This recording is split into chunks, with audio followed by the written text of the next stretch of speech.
1979 চনত অসম আন্দোলনৰ আৰম্ভ হৈছিল। অসম আন্দোলন আৰম্ভ হোৱাৰ মুখ্য ইছ্যুটো আছিল বিদেশী নাগৰিক বহিষ্কৰণ। আৰু এই আন্দোলনৰ সময়ত আমি কলেজৰ ছাত্ৰ আছিলোঁ আৰু এই কলেজৰ ছাত্ৰ থকাৰ পৰাই আমি 6টা বছৰ অসম আন্দোলনৰ লগত ওতঃপ্ৰোতভাৱে জড়িত হৈ হ'লোঁ। অসম আন্দোলন অসমৰ আবাল বৃদ্ধ বনিতাৰ এক সংযুক্ত আন্দোলন। তাৰ কাৰণ আছিল বিদেশী নাগৰিকৰ বহিষ্কৰণ। মঙলদৈ সমষ্টিৰ উপনিৰ্বাচনৰ বিষয়ৰ পৰা আৰম্ভ কৰি তাত ভোটাৰ তালিকা সংশোধনৰ বিষয়ৰ পৰা আৰম্ভ কৰি যি এক বিষয় আহি পৰিল, এই বিষয়ে চৰকাৰী চাকৰিয়াল, ব্যৱসায়ীসকল, বিভিন্ন সংগঠন, অসম সাহিত্য সভা আদি সকলো গোট খাই অসম আন্দোলন কৰিলে। আমিও অসম আন্দোলনৰ লগত ওতঃপ্ৰোতভাৱে সংযুক্ত হৈ মনলৈ এটা দৃঢ় বিশ্বাস হ'ল যে অসম আন্দোলনৰ পিছত অসমত এনে এখন চৰকাৰ হ'ব যিখন চৰকাৰৰ দ্বাৰা অসমৰ অসমীয়া মানুহে আৰ্থিকভাৱে নিজৰ স্থিতি সবল কৰি ইয়াত ব্যৱসায় বাণিজ্য কৰিব, চাকৰি কৰিব, উপাৰ্জন কৰিব। এটা সময়ত অসম আন্দোলনৰ এটা ফেজ হ'ল যে স্বাৱলম্বী হোৱা। এই স্বাৱলম্বী হোৱাৰ যি আহ্বান আছিল, এই আহ্বানত কোনোবাই তামোল পাণ বেচিলে, কোনোবাই জোতাও চফা কৰিলে, কোনোবাই চাহ দোকান খুলিলে। এনেদৰে গৈ গৈ অসমত BRTL পলিয়েষ্টাৰ ফাইবাৰ উলিয়াইছে বুলি কোৱাৰ লগে লগে অসম ইঞ্জিনিয়াৰিং কলেজৰ গুৱাহাটীৰ কেইজনমান ছাত্ৰই অসমত এটা পলিয়েষ্টাৰ উদ্যোগৰ আঁচনি কৰিলে। আৰু তেনেকৈ হ'লগৈ অসম পলিয়েষ্টাৰ সমবায় সমিতি লিমিটেড, ৰঙিয়া। কিন্তু অসমত যে অসমীয়া মানুহৰ যি আৱেগ অনুভূতিক লৈ যি চৰকাৰ হ'ল, এই চৰকাৰে অসমত কিন্তু অসমৰ মানুহৰ, থলুৱা মানুহৰ উন্নয়নৰ প্ৰকল্পে কোনো ধৰণৰ আঁচনি লোৱা আমি নেদেখিলোঁ। অসমত যি পূৰ্বাপৰ চলি অহা যি ব্যৱস্থা আছে, সেই ব্যৱস্থাতে খালি চাকৰি বিচৰা, ঠিকা বিচৰা, ছাবচিডি লোৱা, প্ৰধানমন্ত্ৰী ৰোজগাৰ যোজনা, মুখ্যমন্ত্ৰী ৰোজগাৰ যোজনা ইত্যাদি এনেকৈ কৰি কৰি গৈ আজি ইমান বছৰ পাৰ হ'ল, কিন্তু অসমীয়া মানুহৰ আৰ্থ-সামাজিক উন্নয়নৰ বাবে কোনো চৰকাৰে কোনো আঁচনি হাতত লোৱা আমি দেখা নাপালোঁ। এই কথাবিলাক আছুৰ আন্দোলনত থকাৰ পিছৰ পৰাই এই কথাবিলাক আমাৰ মনৰ মাজত ক্ষোভ হৈ আছিল। আৰু আমাৰ ঘনিষ্ঠ যিসকল বন্ধু আছিল, সেই বন্ধুসকলৰ মাজত দুই একৰ লগত আমাৰ মাজে মাজে এই বিষয়বিলাক আলোচনা হয়। 2016 চনত আমি এটা অনুষ্ঠান কৰাৰ চিন্তা কৰিলোঁ। অনুষ্ঠানটোত কৰোঁতে আমি তাৰ উদ্দেশ্য আছিল যে আজি আমি এজন যদি অসমীয়া ভাল মিস্ত্ৰী বিচাৰোঁ, অভাৱ। এজন ভাল পকা মিস্ত্ৰী বিচাৰিলে পোৱা অভাৱ। এজন ভাল কাঠ মিস্ত্ৰী বিচাৰিলেও পাবলৈ অভাৱ। প্লাম্বাৰসকল হয় উৰিষ্যাৰ মানুহ, নহয় অভিবাসী মুছলমান। ঠিক তেনেকৈ বিভিন্ন কাঠৰ কাম কৰাত কিছু মানুহ পশ্চিমবংগৰ আছে, এনেকৈ বিহাৰী আছে, পঞ্জাবী মানুহ আছে। কিন্তু অসমৰ মানুহে এই কামবিলাক কৰিবলৈ প্ৰায় এৰি দিয়াৰ লেখীয়া। না খেতিত আছে, না মিস্ত্ৰীৰ কামত আছে, না ভাল ডাঙৰ ডাঙৰ ব্যৱসায় কৰিছে, একোতে নহয়। গতিকে আমি এটা কথা চিন্তা কৰিলোঁ যে এজন মানুহে যদি 500-600 টকা উপাৰ্জন কৰে দৈনিক, আৰু এই দৈনিক উপাৰ্জন এমাহত হ'বগৈ 500 টকা হ'লে 15,000 টকা। এজন বিহাৰী মানুহে ইয়াত উপাৰ্জন কৰিবলৈ আহোঁতে তেওঁ সদায় অভাৰটাইম কৰাটো বাধ্যতামূলক, তেওঁ অভাৰটাইম কৰিব, এইটো চুক্তি। গতিকে তেওঁ তাতকৈ বহুত বেছি পইচা লৈ গুচি যায়। সেইকাৰণে আমি মাজতে 2016 চনত আমাৰ একে মনৰ কেইজনমান মানুহ গোট খাই আমি এটা অনুষ্ঠান তৈয়াৰ কৰাৰ কথা ভাবিলোঁ। তাৰ নাম দিলোঁ society for socio' economic researches. Society for socio' economic researches, চমুকৈ তাৰ নাম হৈছে SSER। আমাৰ উদ্দেশ্য হ'ল যে অসমীয়া মানুহক প্ৰয়োজন সাপেক্ষে এই কামবিলাক শিকোৱা, তাৰ কাৰণে ট্ৰেইন আপ কৰা ইত্যাদি। আমি বহুতবাৰ তেনেকুৱা আঁচনি লৈ মানুহ একত্ৰ কৰিবলৈ চেষ্টা কৰিলোঁ, কিন্তু কৰ্মস্থলী ট্ৰেইনিং ল'বৰ কাৰণে অহা মানুহৰ সংখ্যা মুঠেই নগণ্য। তাৰ উপৰিও আমি বিভিন্ন ধৰণৰ বিষয়ক লৈ সচেতনতা বৃদ্ধিৰ কাৰণে আমি যোৰহাটৰ বিভিন্ন জেগাত আমি বিভিন্ন মঞ্চত আমি অনুষ্ঠান কৰিছোঁ আৰু জনসাধাৰণক সচেতন কৰাৰ কাম আমি কৰি আহিছোঁ। আমাৰ মনলৈ আহিল লকডাউনৰ সময়ত যে যদি থলুৱা বস্তুৰ পৰা আমি কিবা উৎপাদনৰ কামত সামূহিকভাৱে অসমীয়া মানুহক লগাব পাৰোঁ, অসমীয়া ডেকা ল'ৰা ছোৱালীবিলাকক যদি আমি লগাব পাৰোঁ, তেতিয়াহ'লে অসমৰ আৰ্থ-সামাজিক উন্নয়ন সম্ভৱ হৈ উঠিব। ই এনে বস্তু হ'ব লাগিব যিটো বস্তু যিটো কাম কৰিবৰ বাবে আমাক মূলধনৰ বিশেষ প্ৰয়োজন নহয়। সেয়ে আমি চিন্তা কৰিলোঁ যে আমাৰ যিবিলাক ৱেষ্ট আছে, আপোনালোকে দেখিছে যে আমাৰ শ্লোগানটোত আছে by the way, B for banana, T for textile, B for banana and bamboo, T for textile, আৰু ডব্লিউ হ'ল ৱেষ্ট, ৱেষ্ট টু ৱেল্থ। ৱেষ্টৰ পৰা আমি সম্পদ তৈয়াৰ কৰিব লাগে। আমি এটা ছ'চাইটিটোৰ আমি কৰ্মসূচী এটা ঠিক কৰিলোঁ যে banana pineapple waste to banana fibre. Banana ফাইবাৰৰ আজিৰ তাৰিখত যি ডিমাণ্ড আছে, ই আমাৰ সাধাৰণ মানুহৰ দৃষ্টিগোচৰ হোৱা নাই। বিশ্বৰ বিভিন্ন দেশত বানানা ফাইবাৰৰ পৰা কাপোৰৰ উৎপাদন হয়। বানানা ফাইবাৰৰ যি পৰা বনোৱা পেপাৰৰে টকাত যি কাগজ ব্যৱহাৰ হয়, এই কাগজত ব্যৱহাৰ কৰা হয়। বানানা ফাইবাৰৰ পৰা হেণ্ডিক্ৰাফ্টৰ বহুত বস্তু বনোৱা হয়। গতিকে আমি যে কল থকা কটাৰ পিছত কলজোপা কাটি পেলাই দিবলৈ আমাৰ যি জেগাৰ অভাৱ আছিল, সেই জেগাৰ অভাৱটো আমি দূৰ কৰিব পাৰিম। আমি এগ্ৰিকালচাৰ ৱেষ্টক প্ৰডাক্ট ডেভেলপমেণ্টৰ কামত ব্যৱহাৰ কৰিব লাগে।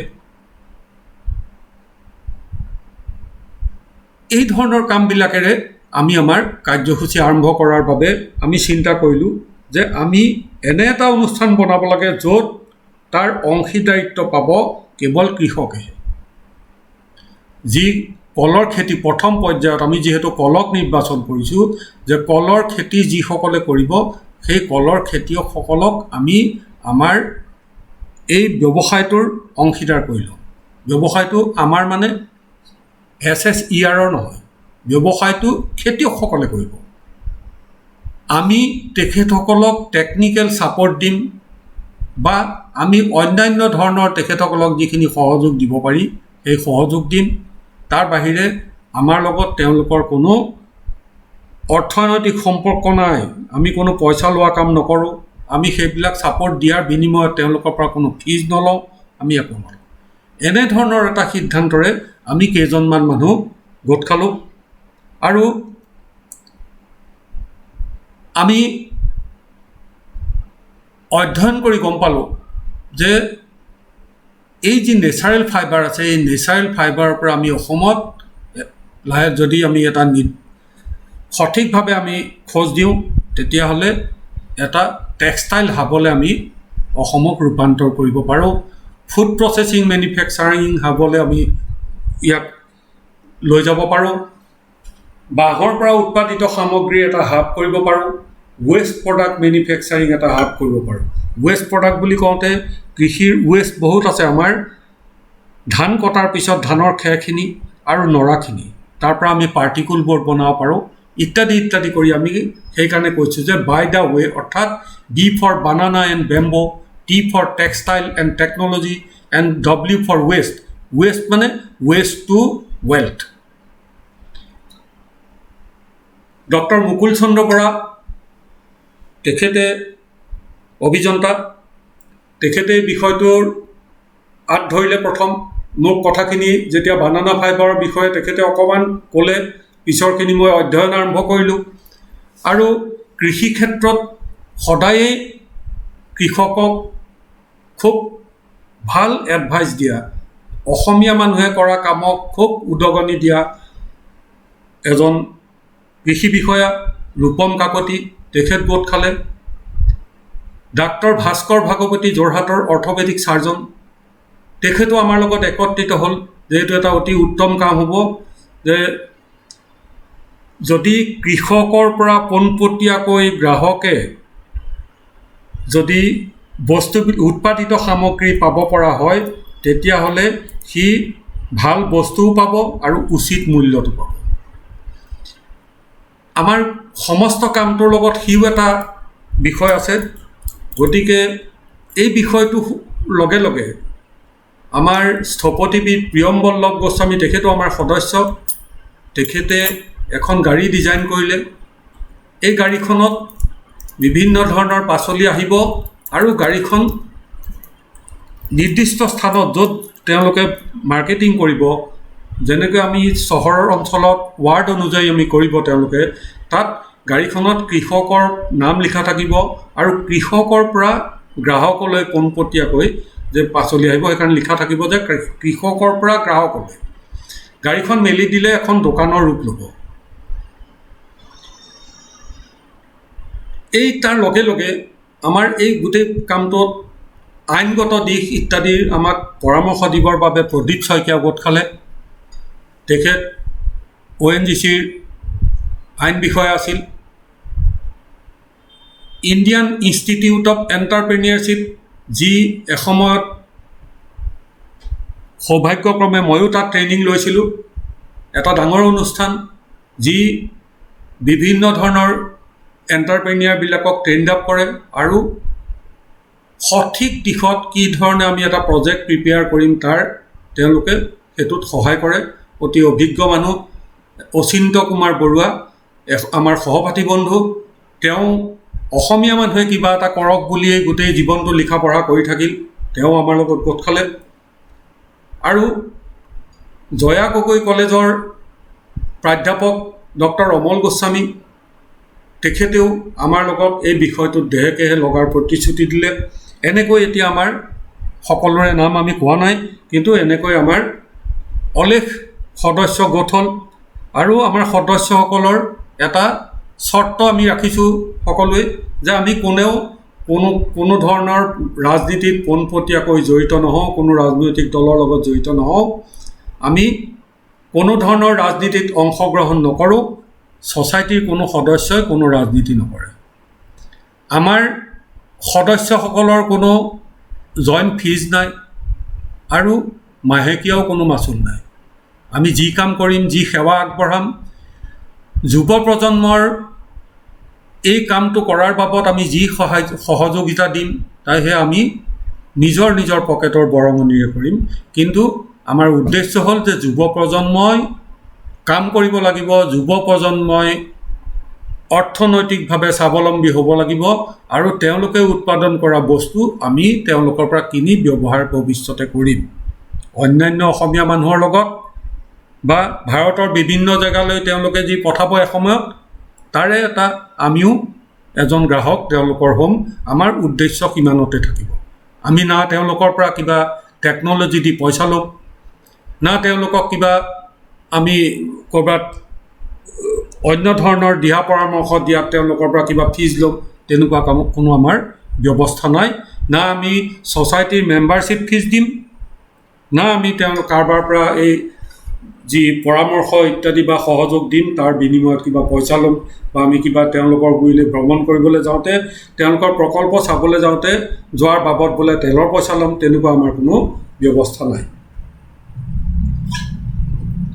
এনেকৈ গৈ আমি গোটেই কথাবিলাক চিন্তা কৰিলোঁ যে সংস্কৃতত কলক কিয় সুবৰ্ণ ফলা বুলি কয়। সংস্কৃতত কলৰ অনেকটা নাম আছে, তাৰে ভিতৰত এটা নাম হ'ল সুবৰ্ণ ফলা। অৰ্থাৎ কলগছ হৈছে, কল হৈছে সোণৰ মূল্য যেনেকুৱা, কলৰ মূল্য তেনেকুৱা। আমাৰ কোনোবা যি ছ'চাইটিত এই বিষয়টোত ভাগ লৈছে, বিভিন্ন জেগাৰ মানুহে, অসমৰ বিভিন্ন প্ৰান্তৰ মানুহে ভাগ লৈছে, তেখেতসকলৰ পৰা আমি জানিছোঁ যে নগাঁৱৰ কোনো জেগাত আমাৰ অসমীয়া মানুহে কলৰ খেতি যদি কৰিছে, এথোকা কল 15 টকা বা 20 টকাত বেপাৰীয়ে কিনি লৈ গৈছে। গতিকে তেওঁলোকৰ স্পৃহা নাইকিয়া হৈছে, কলৰ খেতি কৰাৰ স্পৃহা নাই। এইটো আমি হ'বলৈ নিদিওঁ। আমি যে এই ছ'চাইটি গঠন কৰিছোঁ, এই ছ'চাইটি গঠন কৰাৰ পিছত তেনে আৰু হ'ব নোৱাৰিব। আমি এটা অৰ্গেনাইজড ৱেত আমি কল বজাৰলৈ পঠোৱাৰ ব্যৱস্থা কৰিম, আৰু সেইটো ছ'চাইটিৰ আণ্ডাৰত হ'ব। ছ'চাইটি কোনখন? মূল ছ'চাইটি, যি কৃষকসকলক লৈ আমি ছ'চাইটি গঠন কৰিম। সেই ছ'চাইটিয়ে ইয়াৰ বজাৰটো ঠিক কৰিব, ক'ত কেনেকৈ দিব। ইয়াৰ দ্বাৰা কি হ'ব? সংস্থাপন হ'ব। যোনে বজাৰ নিৰীক্ষণ কৰিব তেওঁৰো সংস্থাপন হ'ব, যোনে গাড়ী মটৰ চলাব তেওঁৰো সংস্থাপন হ'ব, যোনে কলৰ খেতি কৰিছে তেওঁৰো সংস্থাপন হ'ল। প্ৰথম অৱস্থাত খেতিয়কজনে কল থকা দি তাৰ সঠিক মূল্য পাব। দ্বিতীয়তে, তেওঁ যে কলজোপা কাটি পেলাই পেলাবলৈ জেগা নাছিল, সেই কলজোপা আকৌ ছ'চাইটিক বিক্ৰী কৰিব, তাত এবাৰ পইচা পাব, দুবাৰ পইচা পালে। কলৰ পাতবিলাকো আমি কিদৰে ব্যৱহাৰ কৰিব পাৰিম তাৰো এটা আমি প্ৰক্ৰিয়া ঠিক কৰিছোঁ। আমি জনা দৰকাৰ যে ভাৰতবৰ্ষ পৃথিৱীৰ ভিতৰত সৰ্বাধিক কল হোৱা ঠাই। India is the world's largest banana producer with an annual output of 24.8 million tons, followed by China, Philippines, Ecuador and Brazil. মোক সিদিনা এজন জ্যেষ্ঠ ব্যক্তিয়ে ফোন কৰিছিল এই কথাবিলাক শুনি। তেখেতে ধান গৱেষণাৰ কিবা বিষয়ক লৈ ফিলিপাইনছত কিছুদিন আছিল, আহিবৰ সময়ত তাত তেখেতে এটা চোলা কিনিছিল 1985-86 চনত, আৰু ডাইনিং টেবুলৰ কাৰণে এখন টেবুল ক্লথ কিনিছিল। এই দুইটা বস্তু আছিলে বানানা ফাইবাৰৰ পৰা বনোৱা। অৰ্থাৎ 1985-86 চনত ফিলিপাইনছত কলৰ আঁহৰ পৰা কাপোৰ উৎপাদন হৈছিল, আৰু তেখেতৰ চোলাটো ডেমনষ্ট্ৰেশ্যনৰ কাৰণে তেখেতে মোক লৈ আহিবলৈ কৈছিলে। সেই চোলাটো এতিয়াও তেখেতৰ পিন্ধিব পৰা উপযোগী হৈ আছে, সুন্দৰ হৈ আছে। আমি ক'ৰবাত পঢ়িবলৈ পাইছোঁ যে বানানা ফাইবাৰৰ 500 বছৰলৈকে একো বেয়া নোহোৱাকৈ থাকে। টকাত বানানা ফাইবাৰৰ পৰা বনোৱা যি কাগজ, সেই কাগজ ব্যৱহাৰ কৰাৰ উদ্দেশ্যই হৈছে যে ই সহজে বেয়া নহয়। আমাতকৈ কম উৎপাদন কৰা দেশসমূহে কলগছ আৰু কলৰ পৰা যিমান প্ৰডাকশ্যন কৰি যিমান আৰ্থিকভাৱে লাভৱান হৈছে, আমি তাৰ 0.1% হোৱা নাই। পৃথিৱীৰ মুঠ কলৰ উৎপাদনৰ 22% কল ভাৰতত উৎপাদন হয়। গতিকে আমি ভাবিছোঁ যে অসমত আমি যদি এটা ব্যৱস্থিত ৰূপত কলৰ খেতি আমি আৰম্ভ কৰোঁ, আৰু এটা ছ'চাইটিৰ অন্তৰ্গত হৈ আমি যদি সকলোৱে মিলি এই কামটো কৰোঁ, তেতিয়াহ'লে অসমৰ আৰ্থ সামাজিক উন্নয়নত ই এটা সাংঘাতিক প্ৰভাৱ পেলাব। আৰু কলৰ পৰা হ'ব পৰা উৎপাদন, কল গছজোপাৰ পৰা হ'ব পৰা উৎপাদনৰ বিভিন্ন বিষয় সম্পৰ্কে আমি যিসকল উৎপাদক আছে, যিসকল খেতিয়ক আছে, তেখেতসকলক আমি অৱগত কৰিছোঁ যে আমি কলৰ পৰা কি পাম, কল গছজোপাৰ পৰা আমি কি পাম, অকল ফাইবাৰেই পাম নে আৰু কি পাম। কলজোপা যেতিয়া আমি ফাইবাৰলৈ কনভাৰ্ট কৰোঁ তেতিয়া তাত 80-85% পানী ওলায়, বাকীখিনিহে আমি ফাইবাৰ পাম, তাৰো হয়তো 2% আমাৰ ৱেষ্ট যাব। এই যে পানী ওলাব, পানীটো আমি কি কৰিম, এই পানীটো আমি ৰিজাৰ্ভ কৰিম, আৰু এই পানী 45 দিন যেতিয়া ৰিজাৰ্ভ কৰি ৰখা যায় তেতিয়া ফাৰ্মেণ্টেশ্যন হ'লে ই এটা উত্তম সাৰৰ ভিতৰত সাৰ, যাক আমি এবাল্টি পানীত 100 গ্ৰাম মিলাই বা 200 গ্ৰাম মিলাই আমি স্প্ৰে কৰিলে আমাৰ কৃষি উৎপাদন বাঢ়িব। কলৰ খেতিতেই যদি কলৰ সেই পানীৰ লগত মিলাই লৈ আমি স্প্ৰে কৰোঁ তেতিয়াহ'লে কলবিলাক বোলে ডাঙৰ ডাঙৰ হয়, কাৰণ সাংঘাতিক ভিটামিন আছে, সাংঘাতিক সাৰ আছে। শেষত আমাৰ যিখিনি জাবৰ ওলাব সেইখিনিৰ পৰাও আমি ভাৰ্মি কম্প'জ কৰিব পাৰিম। কলত কেঁচু এনেই হয়, গতিকে পেলাই দিয়া জেগাত কেঁচু এনেও হ'ব, আমি তাত গোবৰ দি সিও এটা সাৰ হ'ব। অৰ্থাৎ কলৰ যি পানী ওলাব সেই পানীখিনিক আমি এটা ব্ৰেণ্ড কৰি আমি বটলিং কৰিম আৰু সি সাৰ হিচাপে বজাৰলৈ যাব। কল আমি পকা কল যি বেচিম তাতকৈ বেছি আমি বানানা ফ্ল'ৰ বনাম, তাতকৈ আমি বানানা চিপছ বনাম, ইত্যাদি ইত্যাদি আমি বনাম, আৰু কলৰ গছজোপাৰ যি পৰাই আমি ভিনেগাৰ প্ৰস্তুত হয়, ৱাইন প্ৰস্তুত হয়, ইত্যাদি বহুত বস্তু উৎপাদন হয়। গতিকে এই কথাবিলাক আমি নাজানিছিলোঁ, এতিয়া জানিছোঁ, আৰু আমি সেইকাৰণে অসমীয়া যুৱক যুৱতীসকলক সংগঠিত কৰি ছ'চাইটি ফৰ ছ'চিঅ' ইকনমিক ৰিচাৰ্জেঞ্চে আৰম্ভ কৰিছোঁ কল্পবৃক্ষৰ এক কাৰ্যসূচী। আমি দেখুৱাইছোঁ যে কিদৰে কলগছৰ পৰা ফালি লৈ তাক কেনেকৈ ফাইবাৰলৈ ৰূপান্তৰ কৰা হয় আমি দেখুৱাইছোঁ। ইয়াত এই ব্যৱস্থাটো কৰোঁতে আমাৰ বেলেগ বেলেগ ভাগত কামবিলাক হ'ব। ই প্ৰথম পৰ্যায়ৰ যি ফাইবাৰ হ'ব, এই ফাইবাৰ বনোৱা মেচিন আমাৰ বৃহৎ আকাৰত য'ত কলৰ খেতি থাকিব তাতেই মেচিন বহিব, কাৰণ এজোপা কল দাঙি লৈ ট্ৰেন্সপৰ্টেশ্যন কৰাটো যি অসুবিধা, সেই অসুবিধা নহ'বৰ কাৰণে আমি য'ত কলৰ খেতি বেছিকৈ হ'ব তাতেই মেচিন বহিব, আৰু কলজোপা যাতে দাঙি আনি আমি শাৰীৰিক যি শক্তি অপচয় কৰিব লগা নহয়, গতিকে কলজোপা ফালি পেলাই পটুৱা উলিয়াই দিয়াও মেচিন আমি বনাই ল'ব পাৰিম। আমি ইতিমধ্যে সেইবিলাক চব চোৱা চিতা কৰিছোঁ। গতিকে যি জেগাত আমি কলৰ ফাইবাৰটো উলিয়াম সেই জেগাতেই আমাৰ কলৰ পৰা ওলোৱা যি পানীটো ওলাব সেই তাৰ সাৰটো ষ্ট'ৰেজ হোৱাৰ ব্যৱস্থা থাকিব, আৰু তাৰ পৰাই বটলিং হৈ চেণ্ট্ৰেলি সি ছ'চাইটিৰ পৰা ওলাই যাব।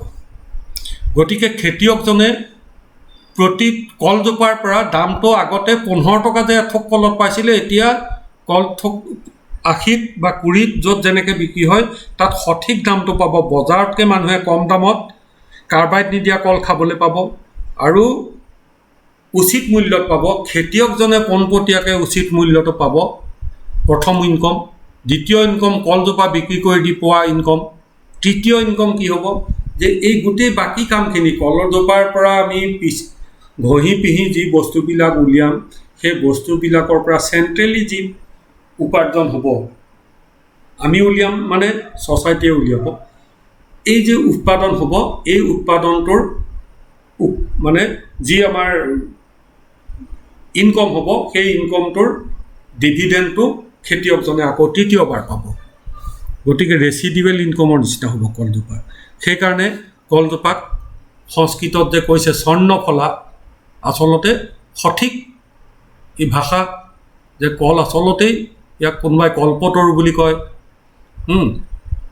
ইয়াক সংস্কৃতত কোনোবা জেগাত স্বৰ্ণফলা বুলি কয়। আচলতেই কল যে এটা সোণৰ খনি, এই কথাটো আমি প্ৰমাণ কৰি দেখুৱাম। আৰু এই গোটেই প্ৰকল্পত যদি সমগ্ৰ অসমজুৰি হয়, সঠিকভাৱে হয়, যদি কোনো দুষ্ট চক্ৰৰ মাজত সোমাবলৈ নোৱাৰে। আমি যদি এটা গোত্ৰৰ মানুহ থকা দি, আমাৰ কোনো জাত পাত নাই, আমি এটা গোত্ৰ, আমি কল্প গোত্ৰৰ মানুহ হৈ আমি যদি কামটো কৰোঁ, তেতিয়াহ'লে আমি দেখিম যে অসমত অহা বছৰ দুবছৰৰ ভিতৰত কেইবা লাখো মানুহৰ কৰ্মসংস্থান হ'ব। অসমৰ যুৱ প্ৰজন্ম ইকনমিকেলি ছাষ্টেইন কৰিব, তেওঁলোকে আৰ্থিকভাৱে স্বাৱলম্বী হ'ব আৰু মূৰ দাঙি কথা ক'ব পৰা হ'ব। আমি ইয়াৰ পিছৰ পৰ্যায়ত আমি আৰু সবিশেষ আপোনালোকক জনাম। আপোনালোকে এই আমাৰ ভিডিঅ' চাই থাকিব।